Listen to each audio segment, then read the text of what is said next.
আসসালামু আলাইকুম রহমতুল্লাহি ওবরাকাতুহু। আশা করি মহান রবের কৃপায় সকলে সুস্থ আছেন, সুস্থ থাকেন, এই দোয়া কামনা করি মহান রবের কাছে। জান্নাতি 10 জন সাহাবীদের পর্যায়ক্রমিক আলোচনার পর্বে আপনাদের সকলকে জানাই স্বাগতম। রাসূল করিম সাল্লাল্লাহু আলাইহি সাল্লাম এই দুনিয়াতে যে 10 জন সাহাবীদের জান্নাতের সার্টিফিকেট বা জান্নাতের সুসংবাদ দিয়েছিলেন, তাদের মধ্যে অন্যতম এক সাহাবী হলো তালহা ইবনে উবাইদুল্লাহ রাদিয়াল্লাহু আনহু। আজকে তিনার জীবনে 5 নম্বর পর্বে আমরা আলোচনা করব। Welcome to I Darpan. Talha ibn Ubaidullah রাদিয়াল্লাহু আনহু। নাম ও বংশ পরিচয়। আবু মুহাম্মদ তালহা তার নাম, পিতা উবাইদুল্লাহ এবং মাতা সাবা। কুরাইশ গোত্রের তাইম শাখার সন্তান। হযরত আবু বকর রাদিয়াল্লাহু আনহু ছিলেন এই তাইম কবিলার লোক। তার মা সাবা ছিল কুখ্যাত শহীদ সাহাবী হযরত আল ইবনুল হাদরামির বোন। ইসলাম গ্রহণ। হযরত তালহা ইসলামের সূচনা পর্বেই মাত্র 15 বছর বয়সে ইসলাম গ্রহণ করেছিলেন। হযরত আবু বকর সিদ্দিক রাদিয়াল্লাহু আনহুর দাওয়াতে তিনি ইসলাম গ্রহণ করেন। জাহেলি যুগে আবু বকরের বাড়িতে অনুষ্ঠিত বৈঠকে তিনি ছিলেন নিয়মিত সদস্য। তার ইসলাম গ্রহণের ঘটনাটি বড় চমকপ্রদ। তিনি গেছেন কুরাইশদের বাণিজ্য কাফিলার সাথে সিরিয়া। তারা যখন বসরা শহরে পৌঁছলেন, দলের অন্য কুরাইশ ব্যবসায়ীরা তার থেকে বিচ্ছিন্ন হয়ে বাজারের বিভিন্ন স্থানে কেনা বেচায় ব্যস্ত হয়ে পড়ে। তিনি বাজারের মধ্যে ঘোরাফেরা করছেন, এমন সময় যে ঘটনাটি ঘটল তা তালহার জীবনের মোড় ঘুরিয়ে দিল। তিনি বলেন, আমি তখন বসরার বাজারে একজন খ্রিস্টান পাদ্রীকে ঘোষণা করতে শুনলাম, ওহে ব্যবসায়ী সম্প্রদায়, আপনারা এই বাজারে আগত লোকদের জিজ্ঞেস করুন তাদের মধ্যে মক্কাবাসী কোনো লোক আছে কিনা। আমি নিকটেই ছিলাম, দ্রুত তার কাছে গিয়ে বললাম, হ্যাঁ, আমি মক্কার লোক। জিজ্ঞেস করলেন, তোমাদের মধ্যে আহমদ কি আত্মপ্রকাশ করেছেন? বললাম, কোন আহমদ? বললেন, আব্দুল্লাহ ইবনে আব্দুল মুত্তালিবের পুত্র। যে মাসে তিনি আত্মপ্রকাশ করবেন এটি সেই মাস। তিনি হবেন শেষ নবী। মক্কায় আত্মপ্রকাশ করে কালো পাথর ও খেজুর উদ্যান বিশিষ্ট ভূমির দিকে হিজরত করবেন। যুবক, খুব তাড়াতাড়ি তোমার তার কাছে যাওয়া উচিত। তালহা বলেন, তার এই কথা আমার অন্তরে দারুণ প্রভাব সৃষ্টি করল। আমি আমার কাফিলা ফেলে রেখে বাহনে সওয়ার হলাম। বাড়িতে পৌঁছেই পরিবারের লোকদের কাছে জিজ্ঞেস করলাম, আমার যাওয়ার পর মক্কায় কি নতুন কিছু ঘটনা ঘটেছে? মুহাম্মদ ইবনে আবদুল্লাহ নিজেকে নবী বলে দাবি করেছে এবং আবু কুহাফার ছেলে আবু বকর তার অনুসারী হয়েছে।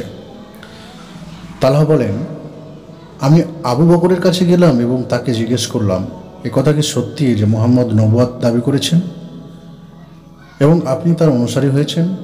বললেন, হ্যাঁ। তারপর তিনি আমাকেও ইসলামের দাওয়াত দিলেন। আমি তখন খ্রিস্টান পাদ্রীর ঘটনা তার কাছে খুলে বললাম। অতঃপর তিনি আমাকে সঙ্গে করে রাসূলুল্লাহ সাল্লাল্লাহু আলাইহি ওয়াসাল্লামের নিকট নিয়ে গেলেন। আমি সেখানে কালেমা শাহাদাত পাঠ করে ইসলাম গ্রহণ করলাম এবং রাসূল সাল্লাল্লাহু আলাইহি ওয়াসাল্লাম এর নিকট পাদ্রীর কথা সবিস্তারে বর্ণনা করলাম। শুনে তিনি দারুণ খুশি হলেন। এভাবে আমি হলাম আবু বকরের হাতে ইসলাম গ্রহণকারী চতুর্থ ব্যক্তি। তালহার ইসলাম গ্রহণে তার মা বড় বেশি হইচই শুরু করলেন, কারণ তার বাসনা ছিল ছেলে হবে গোত্রের নেতা।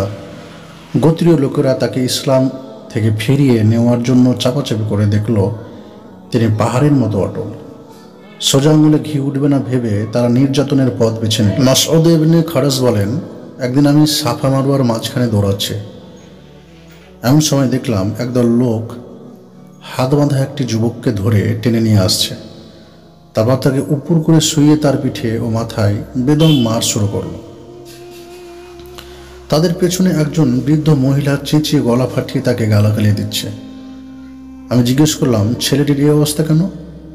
তারা বলল, এ হচ্ছে তালহা ইবনে উবাইদুল্লাহ। পৈতৃক ধর্ম ত্যাগ করে বনি হাসিমের সেই লোকটির অনুসারী হয়েছে। এই মহিলাটিকে তারা বলল, সাবা বিনতু আল হাদরামির যুবকটির মা কুরাইশদের সিংহ বলে পরিচিত নওফেল এবং খোয়াইলিদ তালহার কাছে এলো। তাকে একটি রশি দিয়ে বাঁধলো এবং সেই একই রশি দিয়ে বাঁধলো আবু বকরকেও। তারপর তাদের দুজনকে শপথ করল মক্কার গোয়ার লোকদের হাতে নির্যাতন চালানোর জন্য। একই রশিতে তাদের দুজনকে বাঁধা হয়েছে, তাই তাদেরকে বলা হয় কারিনান। ইসলাম গ্রহণের পর এভাবে তিনি আপনজন ও কুরাইশদের জুলুম ও অত্যাচারের শিকার হন। দীর্ঘ 13 বছর অসীম ধৈর্যের সাথে সবকিছু সহ্য করেন এবং একনিষ্ঠভাবে ইসলামের তাবলীগ ও প্রচারের কাজ চালিয়ে যান। তিনি মক্কার আশেপাশের উপত্যকায় বিদেশি অভ্যাগতদের সন্ধান করতেন। বেদুইনদের তাঁবু এবং শহরের পরিচিত অংশীবাদীদের গৃহে চুপিসারে উপস্থিত হয়ে তাদের নিকট দ্বীনের দাওয়াত পৌঁছাতেন। মক্কার দারুল আরকামে অন্যদের মতো তিনিও নিয়মিত যেতেন। ইসলাম ও মুসলমানদের এই দুঃসময়ে আল্লাহর দ্বীনের জন্য তিনি সম্ভাব্য সব ধরনের চেষ্টা ও সাধনা করেছেন। হিজরত 622 সনের অক্টোবর মাসে আবু বকরকে সঙ্গে করে রাসূলুল্লাহ আলাইহি ওয়াসাল্লাম মক্কা থেকে মদিনায় হিজরত করেন। তাদের এই দুর্গম সফরের পথ প্রদর্শক ছিলেন আবদুল্লাহ এবং উরাইকাত। তিনি তাদেরকে মদিনায় পৌঁছে দিয়ে মক্কায় ফিরে আসেন এবং আবু বকরের পুত্র আবদুল্লাহর নিকট তাদের সফরের কাহিনী সবিস্তরে বর্ণনা করেন। হযরত আবু বকরের পরিবার পরিজন মদিনায় হিজরতের প্রস্তুতি নিচ্ছেন। এমন সময় হযরত তালহা ও সোয়েব এবং সিনান তাদের সাথে যোগ দেন। তালহা হলেন সেই কাফিলার আমির। মদিনায় উপস্থিত হয়ে তালহা ও সোয়েব হযরত আসআদ এবং জারার বাড়িতে অবস্থান করতে থাকেন। এবং হাজার বলেন, হিজরতের পূর্বে মক্কায় তালহা ও জুবাইরের মধ্যে রাসূল সাল্লাল্লাহু আলাইহি ওয়াসাল্লাম ভ্রাতৃ সম্পর্ক কায়েম করে দিয়েছিলেন এবং হিজরতের পর মদিনায় প্রখ্যাত আনসারী সাহাবী আবু আইয়ুব আনসারীর সাথে তার ভ্রাতৃ সম্পর্ক স্থাপিত হয়। অবশ্য অন্য একটি বর্ণনায় জানা যায় রাসূল সাল্লাল্লাহু আলাইহি ওয়াসাল্লাম কাব বিন মালিকের সাথে তার ভ্রাতৃ সম্পর্ক স্থাপন করে দিয়েছিলেন এবং আপন ভাইয়ের মতো আমরণ তাদের এই সম্পর্ক অটুট ছিল। জিহাদে অংশগ্রহণ। বদর যুদ্ধে তিনি প্রত্যক্ষভাবে অংশগ্রহণ না করলেও পরোক্ষভাবে করেছিলেন। এ কারণে রাসূল সাল্লাল্লাহু আলাইহি ওয়াসাল্লাম তাকে গনিমতের হিস্সা দিয়েছিলেন। যুদ্ধের সময় একদল কাফির মদিনার মুসলিম জনপদের উপর আক্রমণের ষড়যন্ত্র করেছিল। রাসূল সাল্লাল্লাহু আলাইহি ওয়াসাল্লাম তাদের খোঁজ খবর নেওয়ার জন্য তালহাকে পাঠিয়েছিলেন। তালহা ছাড়াও 7 ব্যক্তিকে রাসূল সাল্লাল্লাহু আলাইহি ওয়াসাল্লাম বিভিন্ন দায়িত্ব দিয়ে বিভিন্ন স্থানে পাঠিয়েছিলেন। এই কারণে প্রত্যক্ষভাবে তারা যুদ্ধে শরিক হতে না পারেননি, তবে তাদেরকে বদরী হিসেবে গণ্য করা হয়। হিজরি 3 সনে মক্কার মুশরিকদের সাথে সংঘটিত হয় উহুদের যুদ্ধ। এই যুদ্ধে হযরত তালহা বীরত্ব ও সাহসিকতার নজিরবিহীন রেকর্ড স্থাপন করেন। প্রকৃতপক্ষে তিনি ছিলেন উহুদ যুদ্ধের হিরো। তীরন্দাজ বাহিনীর ভুলের কারণে মুসলিম বাহিনী যখন দারুণ বিপর্যয়ের সম্মুখীন, তখন যে কজন মুসলিমীয় সৈনিক আল্লাহর রসুলকে ঘিরে প্রতিরোধ সৃষ্টি করেন, তালহা তাদের অন্যতম। এ সময় হযরত আম্মার বিন ইয়াজিদ শহীদ হন। কাতাদা বিন নুমানের চোখে কাফিরের নিক্ষিপ্ত তীর লাগলে চক্ষু কোটর থেকে মণিটি বের হয়ে তার গণ্ডের উপর ঝুলতে থাকে। আবু দুজানা রাসূল সাল্লাল্লাহু আলাইহি সাল্লামের দিকে মুখ করে দাঁড়িয়ে তার পুরো দেহটি ঢাল বানিয়ে নেন। এ সময় সাদ বিন আবি ওয়াকাস অত্যন্ত সাহসিকতার সাথে তীর ছুড়ছিলেন, আর তালহা এক হাতে তালোয়ার ও অন্য হাতে বর্ষা নিয়ে কাফিরদের উপর প্রচণ্ড আক্রমণ চালান। যুদ্ধের এক পর্যায়ে আনসারদের 12 জন এবং মুহাজিরদের এক তালহা ছাড়া আর সকলে রাসূল সাল্লাল্লাহু আলাইহি ওয়াসাল্লামের নিকট থেকে বিচ্ছিন্ন হয়ে পড়ে। রাসূল সাল্লাল্লাহু আলাইহি ওয়াসাল্লাম পাহাড়ের একটি চূড়ায় উঠলেন। এমন সময় একদল শত্রু সৈন্য তাকে ঘিরে ফেলল। রাসূল সাল্লাল্লাহু আলাইহি ওয়াসাল্লাম তার সঙ্গের লোকদের বললেন, যে এদের হটিয়ে দিতে পারবে জান্নাতে সে হবে আমার সাথে। তালহা বললেন, আমি যাব ইয়া রাসূলুল্লাহ। রাসূল সাল্লাল্লাহু আলাইহি ওয়াসাল্লাম বললেন, না, তুমি থামো। একজন আনসারী বলল, আমি যাব। বললেন, হ্যাঁ, যাও। আনসারী গেলেন এবং মুশরিকদের সাথে যুদ্ধ করে শহীদ হলেন। এভাবে বারবার রসুল সাল্লাল্লাহু আলাইহি সাল্লামের আহ্বান জানালেন এবং প্রত্যেকবারই তালহা যাওয়ার ইচ্ছা ব্যক্ত করলেন। কিন্তু রসুল সাল্লাল্লাহু আলাইহি সাল্লাম তাকে নিবৃত্ত করে একজন আনসারীকে পাঠালেন। এভাবে এক এক করে যখন আনসারীদের সকলে শাহাদাত বরণ করলেন, তখন রসুল সাল্লাল্লাহু আলাইহি সাল্লাম তালহাকে বললেন, এবার তোমার পালা, যাও। হযরত তালহা আক্রমণ চালালেন। রসুল সাল্লাল্লাহু আলাইহি সাল্লাম আহত হলেন, তার দান মোবারক শহীদ হলো এবং তিনি রক্ত রঞ্জিত হয়ে পড়লেন। এ অবস্থায় তালহা একাকী একবার মুশরিকদের উপর আক্রমণ চালিয়ে তাদেরকে একটু দূরে তাড়িয়ে দেন। আবার রসুল সাল্লাল্লাহু আলাইহি সাল্লামের দিকে ছুটে এসে তাকে কাঁধে করে পাহাড়ের উপর দিকে উঠতে থাকেন এবং একই স্থানে রসুল সাল্লাল্লাহু আলাইহি সাল্লামকে রেখে আবার নতুন করে হামলা চালান। এভাবে সেদিন তিনি মুশরিকদের প্রতিহত করেন। হযরত আবু বকর বলেন, এ সময় আমি ও আবু উবাইদা রসুল সাল্লাল্লাহু আলাইহি সাল্লাম থেকে দূরে সরে পড়েছিলাম। কিছুক্ষণ পর আমরা রসুল সাল্লাল্লাহু আলাইহি সাল্লামের নিকট ফিরে এসে তাকে সেবার জন্য এগিয়ে গেলে তিনি বললেন, আমাকে ছাড়ো, তোমাদের বন্ধু তালহাকে দেখো। আমরা তাকিয়ে দেখি তিনি রক্তাক্ত অবস্থায় একটি গর্তে অজ্ঞান হয়ে আছে। তার একটি হাত দেহ থেকে বিচ্ছিন্ন প্রায় এবং সারা দেহ তরবারি ও তীর বর্ষার 70টির বেশি আঘাত।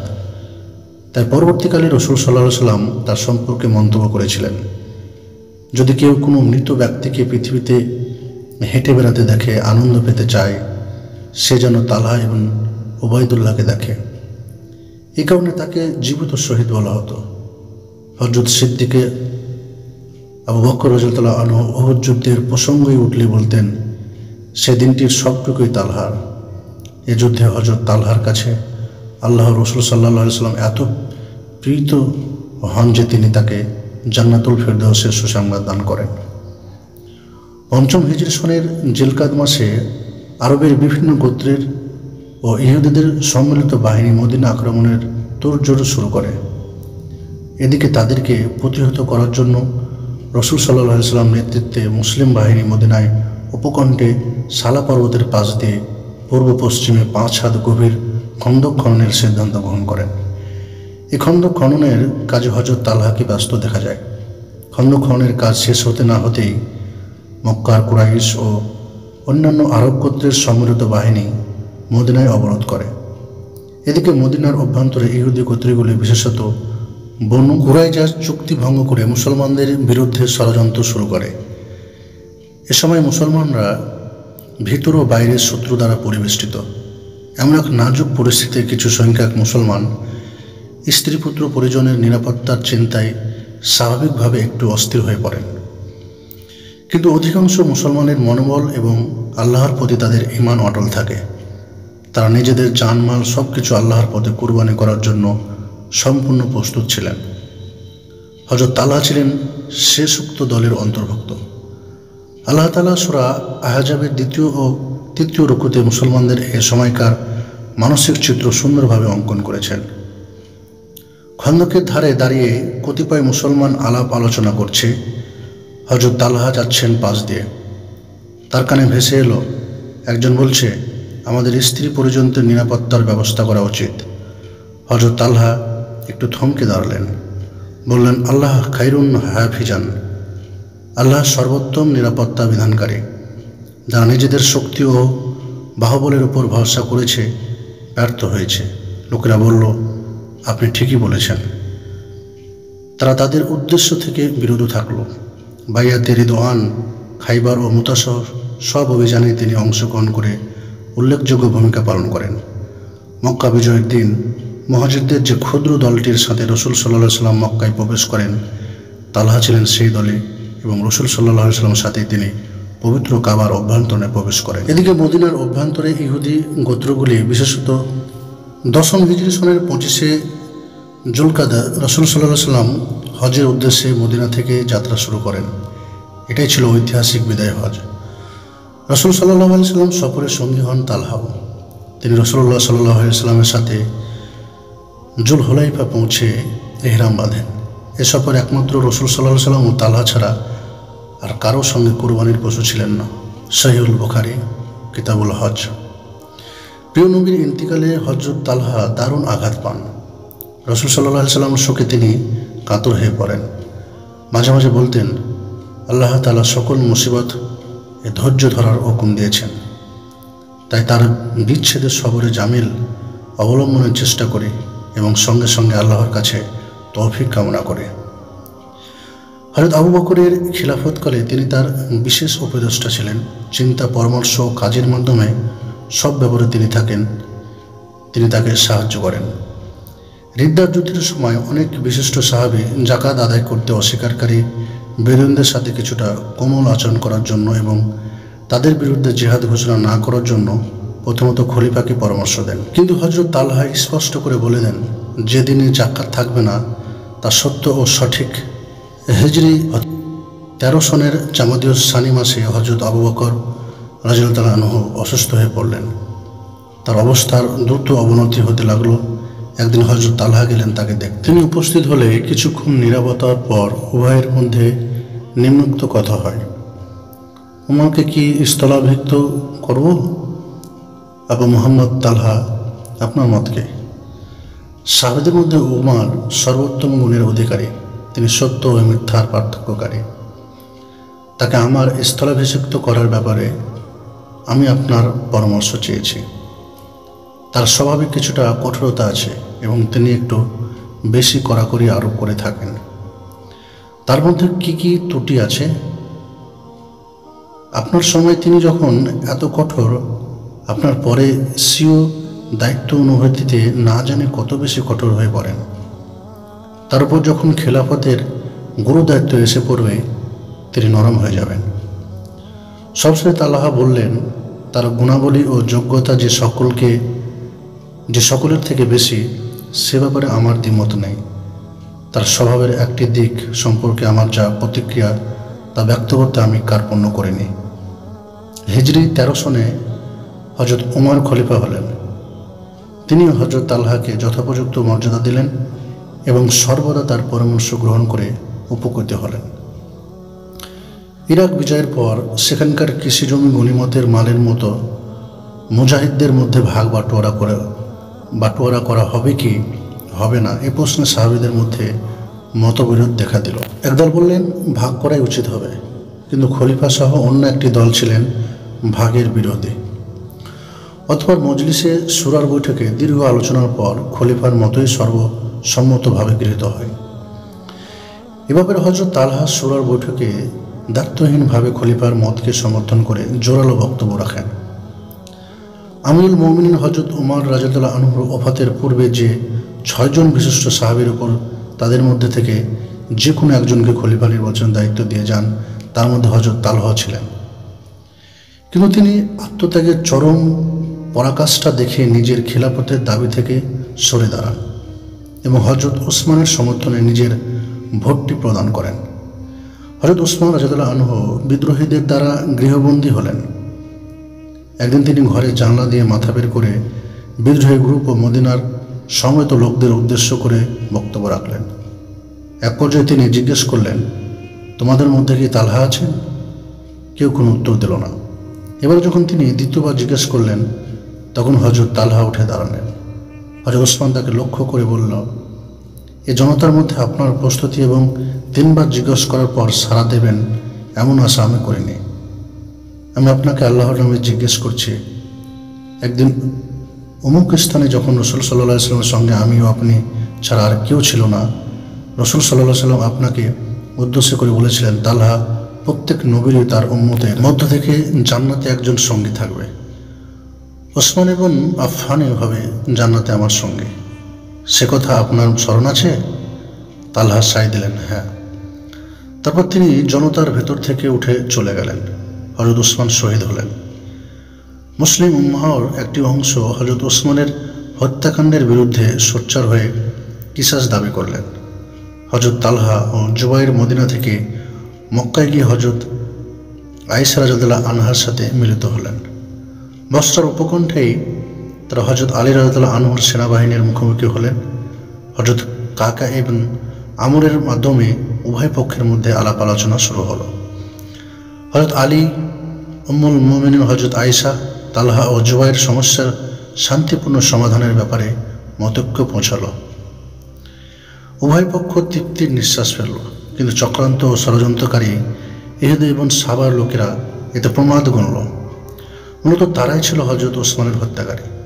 তারা হজরত আলী সেনাবাহিনীর মধ্যে গা ঢাকা দিয়েছিল। রাতের অন্ধকারে তারা একদিকে হজরত আয়েশা এবং অন্যদিকে হজরত আলীর সেনাবাহিনীর উপর তীর নিক্ষেপ শুরু করল। উভয় পক্ষের সৈন্যরা শান্তি চুক্তির সিদ্ধান্ত হওয়ায় নিশ্চিন্তে ঘুমিয়ে পড়েছিল। অতর্কিত ও আক্রমণের ঘুম থেকে জেগে তারা মনে করল প্রতিপক্ষ আক্রমণ শুরু করেছে। ইহুদ ইবন সাবার চক্রান্ত সফল হলো। সকাল হতে না হতেই তুমুল লড়াই বেঁধে গেল এবং ইতিহাসে এই লড়াই উটের যুদ্ধ খ্যাত হলো। এ যুদ্ধে উভয় পক্ষের প্রায় 10 মতান্তরে 13,000 লোক নিহত হলেন। এ যুদ্ধের সূচনা লগ্নেই সাবাইদের নিক্ষিপ্ত একটি তীর হযরত তালহার পায়ে বিঁধে। ক্ষতস্থান থেকে রক্ত পড়া বন্ধ হচ্ছে না দেখে হযরত কাকা এবং আমর তাকে অনুরোধ করলেন বসরার দারুল ইলাজে বা হাসপাতালে চলে যাওয়ার জন্য। তারই অনুরোধে তিনি একটি চাকরকে সঙ্গে করে দারুল ইলাজে চলে যান। কিন্তু দ্বিতীয় বছরে তার দেহ রক্তশূন্য হয়ে পড়ে। সেখানে পৌঁছার কিছুক্ষণ পরেই তিনি ইন্তেকাল করেন। বসরাতে তাকে দাফন করা হয়। মৃত্যু ইবন আসাকির বিভিন্ন সূত্রে উল্লেখ করেছেন যে উটের যুদ্ধের দিন মারওয়ান ইবনুল হিকামের নিক্ষিপ্ত তীরে হযরত তালহার আহত হন। হিজরি 36 সনের জামাদিউল আউয়াল মতান্তরে 10ই জামাদিউস সানি 64 বছর বয়সে তিনি ইন্তেকাল করেন। হযরত তালহা ছিলেন একজন বিত্তশালী ব্যবসায়ী, কিন্তু সম্পদ পঞ্জীভূত করার লালসা তার ছিল না। তার দানশীলতার বহু কাহিনী ইতিহাসে পাওয়া যায়। ইতিহাসে তাকে দানশীল তালহা বলে উল্লেখ করা হয়েছে। একবার হাদ্রামাউত থেকে 70,000 দিরহাম তার হাতে এলো। রাতে তিনি বিমর্ষ উৎকণ্ঠিত হয়ে পড়লেন। তার স্ত্রী হযরত আবু বকর রাদিয়াল্লাহু আনহুর কন্যা উম্মে কুলসুম স্বামীর এই অবস্থা দেখে জিজ্ঞেস করলেন, আবু মুহাম্মদ, আপনার কি হয়েছে? মনে হয় আপনার কোনো আচরণে আপনি কষ্ট পেয়েছেন। না, একজন মুসলমান পুরুষের স্ত্রী হিসেবে তুমি বড় চমৎকার, কিন্তু সেই সন্ধ্যা থেকে আমি চিন্তা করছি এত রাতে গরিব দুঃখী ও আপনার আত্মীয় পরিজনদের কোথায় পাবেন? সকাল হলেই বন্টন করে দেবেন। আল্লাহ তোমার উপর রহম করুন। একে বলে বাপ কি বেটি। পরদিন সকালবেলা ভিন্ন ভিন্ন থলি ও পাত্রে সকল দিরহাম ভাগ করে মুহাজির ও আনসারদের গরিব মিসকিনদের মধ্যে তিনি বন্টন করে দেন। তার দানশীলতা সম্পর্কে অপর একটি ঘটনা বর্ণিত হয়েছে। এক ব্যক্তি হযরত তালহার নিকট এসে তার সাথে আত্মীয়তার সম্পর্কের কথা উল্লেখ করে কিছু সাহায্য চাইল। তালহা বললেন, অমুক স্থানে আমার 1 খণ্ড জমি আছে। ওসমান ইবন আফফান উক্ত জমির বিনিময়ে আমাকে 3 লাখ দিরহাম দিতে চান। তুমি ইচ্ছে করলে সেই জমিটুকু নিতে পারো, বা আমি তা বিক্রি করে 3 লাখ দিরহাম তোমাকে দিতে পারি। লোকটি মূল্যই দিতে চাইল। তিনি তাকে বিক্রয়লব্ধ সমুদায় অর্থ দান করেন। এ ছিল 10 জন জান্নাতি সাহাবীদের জীবনী পর্যায়ক্রমিক আলোচনার পর্ব নম্বর 5। যদি আপনাদের এ সকল ভিডিও ভালো লেগে থাকে তাহলে একটি লাইক করে আমাদের এই আই-দর্পণ চ্যানেলটিকে সাবস্ক্রাইব করে পাশে থাকবেন। আসসালামু আলাইকুম ওয়া রাহমাতুল্লাহি ওয়া বারাকাতুহু।